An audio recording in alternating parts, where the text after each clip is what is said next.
situ aja. Mungkin di situ aja. Karena ada yang kecil. Sudah ya? Udah. Oke. Assalamualaikum warahmatullahi wabarakatuh. Waalaikumsalam. Selamat pagi teman-teman mahasiswa semuanya. Ya, ini sudah memasuki semester baru, semester 5 ya. Semoga dengan semester baru ini semangatnya teman-teman mahasiswa juga semangat yang baru. Jadi selamat datang di mata kuliah bernama Simulasi Sistem Industri. Ini merupakan lanjutan ya dari mata kuliah sebelumnya seperti OR atau Ocean Research. Di sini simulasi ini harapannya bisa menambah knowledge atau insight dari teman-teman mahasiswa mengenai metode kuantitatif apa yang bisa digunakan oleh teman-teman mahasiswa dalam menyelesaikan berbagai masalah di industri seperti itu. Baik, sebelum saya masuk ke perkuliahan, perkenalkan, nama saya Ahmad Riki Bayhaqi. Saya dosen dari Lab Unit 4 Quantitative Modeling and Industrial Policy Analysis. Jadi di sini saya bersama Bapak Ibu dosen lainnya mengambil mata kuliah ini ya, jadi secara paralel seperti itu. Dan sebelum saya mulai ke perkuliahan, ada beberapa hal yang perlu saya sampaikan terlebih dahulu di awal kelas ini, yaitu saya belum menyampaikan RPS atau rencana pembelajaran semester. Jadi seperti ini mungkin kali ini sudah saya upload di MyIPS Classroom, jadi nanti mungkin bisa dipelajari lebih lanjut. Kurang lebihnya mata kuliah SSI ini atau Simulasi Sistem Industri akan terdapat 4 CPMK atau capaian pembelajaran mata kuliah. Mulai dari mahasiswa mengetahui atau bisa menjelaskan konsep dasar mengenai simulasi, hingga nantinya mahasiswa atau teman-teman mahasiswa diharapkan bisa mengimplementasikan metode simulasi di dunia nyata untuk menyelesaikan berbagai macam masalah industri seperti itu. Seperti biasanya mata kuliah ini akan berjalan selama kurang lebih 16 minggu dengan setting seperti ini. Jadi nanti rencananya saya tiap minggu akan memberikan tugas setelah materi disampaikan, dan nanti akan ada beberapa evaluasi seperti kuis di minggu keempat. Lalu akan ada MBTS atau evaluasi bersama tengah semester seperti biasa di minggu ke-8. Lalu ada kuis kedua yang akan dilaksanakan di rencananya di minggu ke-12, dan akan ada evaluasi bersama akhir semester atau MBAS di minggu ke-16 dengan bobotnya yang paling besar di tegas ya teman-teman, jadi 25% seperti itu. Dan untuk bobotan masing-masing penugasan sudah ada di atas, mungkin bisa dipelajari lebih lanjut. Seperti itu. Baik, setelah RPS ini mungkin saya langsung masuk ke materi perkuliahan saja. Jadi karena ini week 1, subjek KMK pertama yang harapannya bisa dicapai pada perkuliahan pagi hari ini adalah teman-teman mahasiswa bisa mengenal konsep apa itu simulasi dan mengapa kita menggunakan simulasi seperti itu. Mungkin dari teman-teman mahasiswa ada yang familiar dengan gambar ini? Apa yang coba? The Sims Ya. Ya, saya juga dulu suka main The Sims, cuma karena laptop saya juga mulai berat, jadi saya sudah mulai meninggalkan The Sims ya, seperti itu. Ini asik banget teman-teman, kita bisa menjadi the other me, the other us gitu ya, dalam dunia virtual. Kita bisa bangun rumah, kita punya kehidupan kita di dunia virtualnya seperti itu. Selain itu ada yang tahu ini? City Skylines, ada yang pernah main City Skylines? Dulu banget ya. Sampai sekarang udah baru terbit City Skylines 2 teman-teman, yang versinya lebih bagus banget. Jadi ini simulasi membangun kota ya, seperti itu. Jadi kita playing as if kita adalah seorang wali kota, di mana kita harus mengelola atau memanage kota yang sedang kita bangun seperti itu. Yang terakhir, ada yang tahu ini apa? Pesawat udah jadi flight simulator. Ada tahu kenapa harus pakai flight simulator ini? Atau kapan kita pakai flight simulator? Training apa? Pilot ya. Nah, jadi pilot itu sebelum ditugaskan ke lapangan, sebelum diizinkan untuk menerbangkan pesawat secara langsung, mereka harus melalui pelatihan atau training secara simulator dulu. Nah, dari ketiga hal ini kira-kira apa sih hal yang sama dari ketiga hal ini, dari The Sims, dari City Skylines, dari Flight Simulator? Kira-kira apa teman-teman? Ya, Mas Ulu. Perkenalkan, nama saya Dimas. Sama-sama simulasi, Pak. Betul. Oke, terima kasih Mas Dimas. Jadi benar semuanya menggunakan konsep yang bernama simulasi, seperti itu ya. Nah, bicara mengenai simulasi teman-teman, saya boleh bertanya nggak?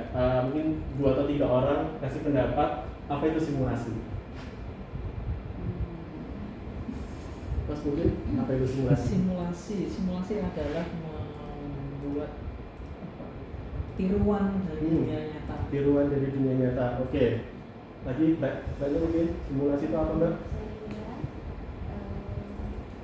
Penggambaran atau mungkin lebih mengecil lebih kecil dari kenyataannya. Oke, thank you. Benar ya, jadi secara deskripsi ya, simulasi itu didefinisikan sebagai bagaimana cara kita mereproduce atau menghasilkan ulang kondisi atau situasi dari sebuah sistem di mana kita menggambarkannya menjadi dalam sebuah model. Untuk dalam model itu kita menggunakannya sebagai studi, testing, atau pelatihan. Atau dalam arti lain sebenarnya benar ya kata masnya ya, simulasi itu sebenarnya meniru sebuah sistem di mana dalam peniruan itu kita akan membuat suatu model, dan dalam model itu kita akan mengotak-atik perilaku dalam sistem tersebut. Oke. Sekarang jadi berpikir kenapa sih dan kenapa harus kita menggunakan simulasi gitu ya. Nah sekarang misalkan saya memberikan sebuah kasus ya, di mana teman-teman mahasiswa ini dikasih tugas untuk mengimprove atau memperbaiki kinerja dari sebuah sistem gitu. Tapi katakanlah kita nggak dikasih tahu nih bahwa ada tools namanya simulasi seperti itu. Misalkan kita dikasih caranya, yaudah kamu melakukan trial and error aja seperti itu, jadi ya langsung by the system kayak gitu, secara langsung pada sistem aktualnya. Misalkan saya memiliki dua contoh sistem. Yang pertama sistem antrian di fast food chain, misalnya di McD, di KFC seperti itu. Dan yang kedua adalah sistem pada production line perusahaan otomotif. Kira-kira menurut teman-teman mahasiswa ini sistem mana yang sangat memungkinkan untuk kita melakukan trial and error? Coba-coba yang sangat memungkinkan. Yang mana? Yang restoran. Kenapa?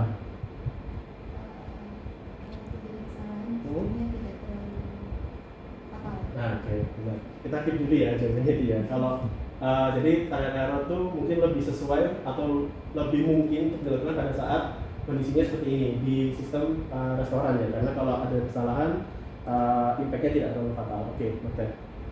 Nah, bicara masalah sistem teman-teman, tadi saya keep dulu ya jawabannya ya. Dalam sebuah sistem itu ada sebuah nature ya, atau kondisi atau karakteristik, di mana dalam sebuah sistem itu pasti yang ada aspek pertama yang dimiliki yaitu variability atau variabilitas, di mana sebuah variasi atau ketidakpastian, variability itu bisa disebut sebagai uncertainty atau ketidakpastian, di mana ketidakpastian ini bisa diprediksi maupun tidak diprediksi, tidak dapat diprediksi. Contoh variability atau uncertainty adalah kondisi cuaca. Hari ini hujan, besok terang, besok hujan lagi, besok tiba-tiba angin topan, tapi sebenarnya kan masih bisa diprediksi ya seperti itu. Lalu waktu pelayanan itu masih bisa ya, ada standar deviasi katakanlah rata-rata 5 menit tapi bisa jadi 4 menit, 9 menit seperti itu. Lalu di dalam sistem ada yang namanya saling ketergantungan atau interdependensi, di mana komponen dalam sistem itu tidak mungkin bekerja secara isolated atau terselubung atau terkunci.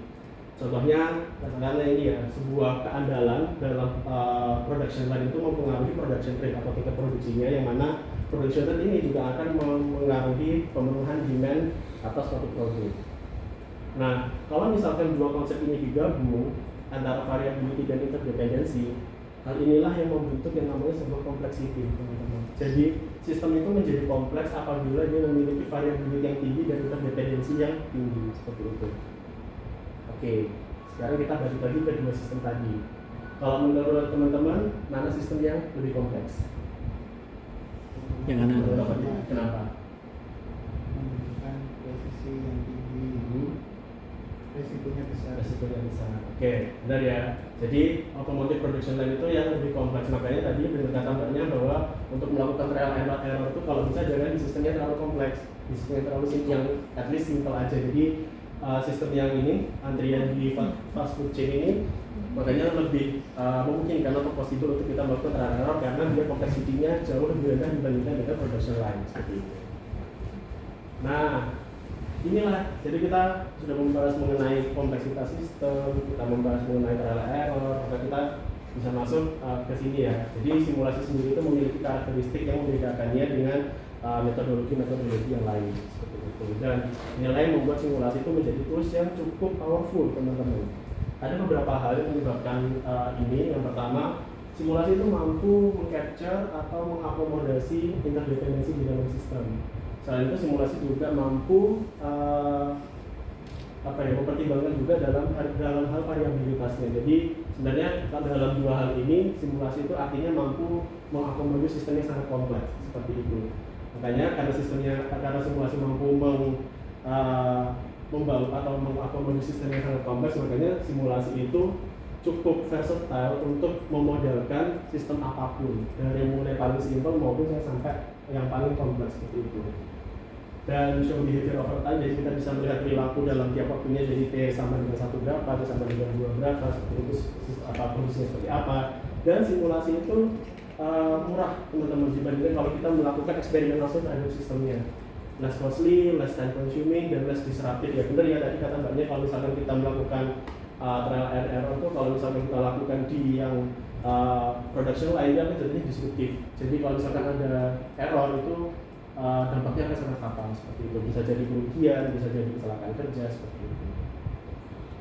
Oke, jadi benar ya, simulasi itu mencoba untuk meniru real system atau sistem aktualnya menjadi sebuah model di mana model itu kita bisa melakukan eksperimen. Jadi secara secara konseptual kita melakukan simulasi ini katakanlah kita sebagai modeler ya atau pemodel.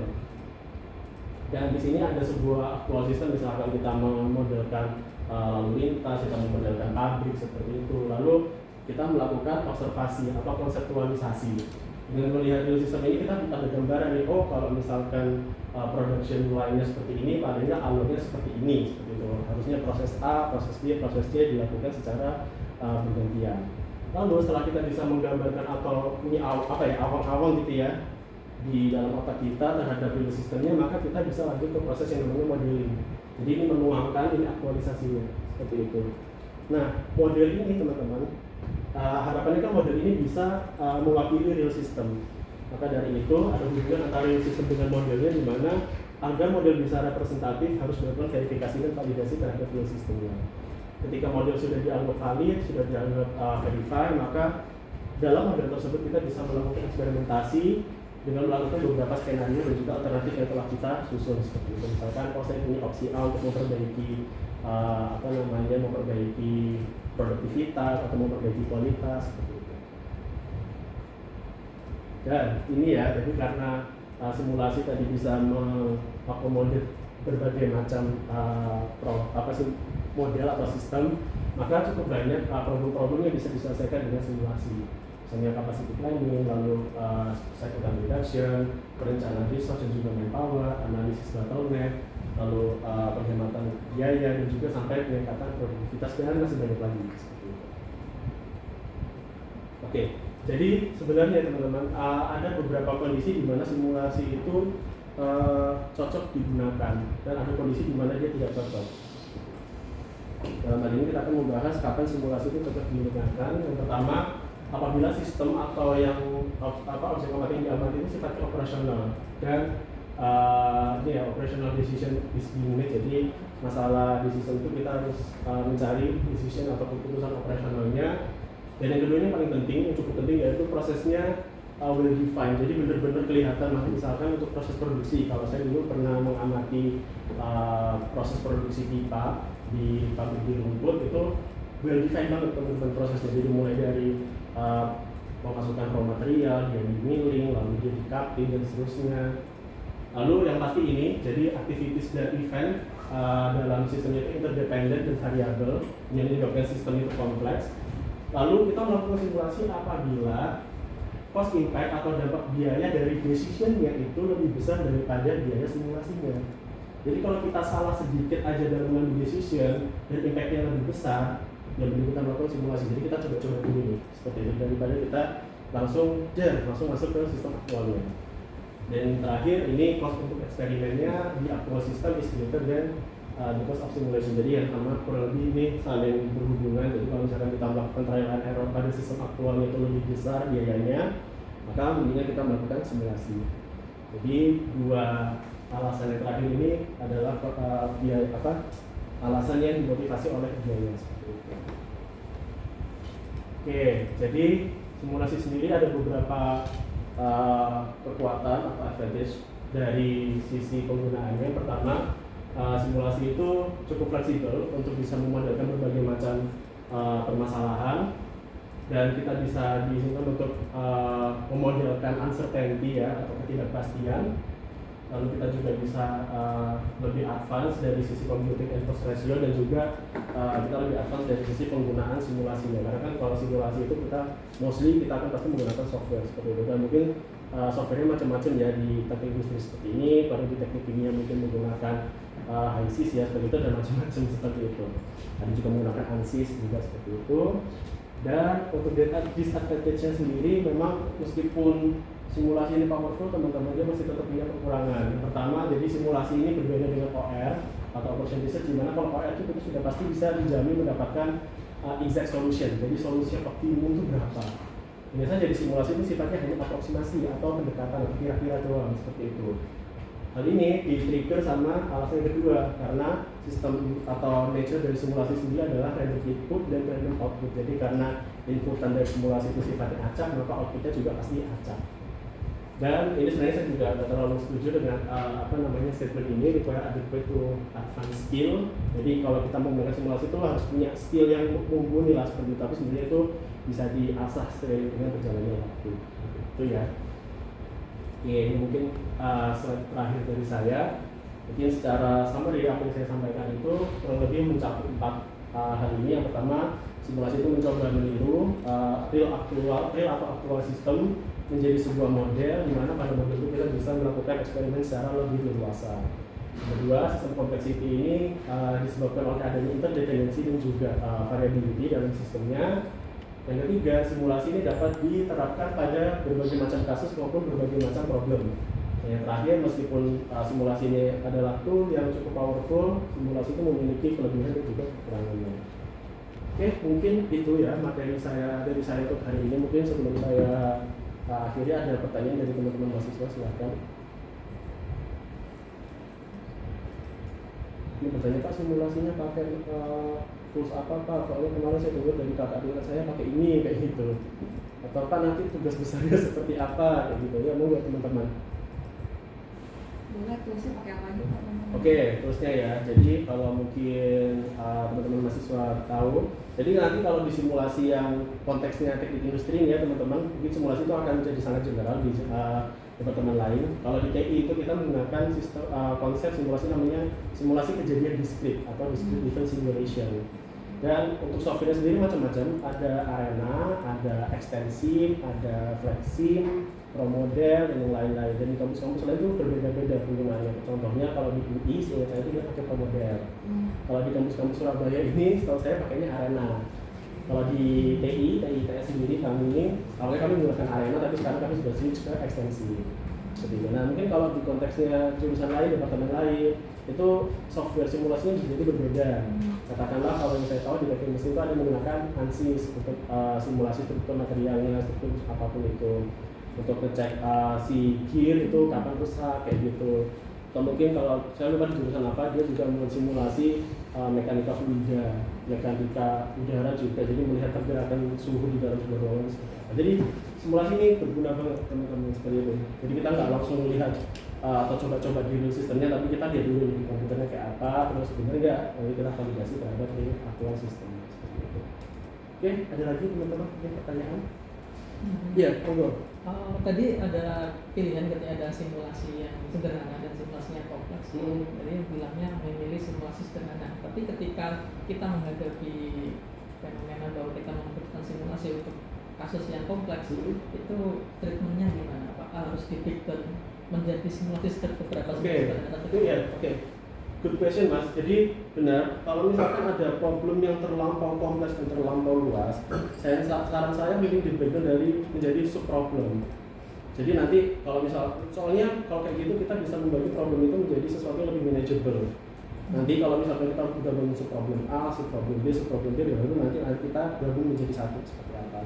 Makanya kalau di beberapa penelitian yang terkait sama simulasi, dia pasti ada roadmap penelitian. Jadi untuk yang sekarang saya membangunnya model ini dulu. Lalu selanjutnya saya membangun model ini, lalu habis itu saya membangun model kecil, nanti di akhirnya di ultimate roadmapnya dia akan menggabung A, B, C ini jadi satu. Biasanya seperti itu. Oke, bisa diterima? Terima kasih. Oke, siap. Oke, teman-teman, mungkin karena waktunya sudah habis, jadi bisa saya akhiri untuk pertemuan hari ini. Terima kasih atas perhatian dan kerjasamanya. Nanti ada tugas, bisa dicek di My ITS Classroom ya. Nanti pengumpulannya minggu depan. Oke, mungkin kalau sudah tidak ada pertanyaan, saya bisa akhiri kelas ini. Terima kasih. Kurang lebihnya mohon maaf. Selamat pagi. Assalamualaikum warahmatullahi wabarakatuh. Waalaikumsalam.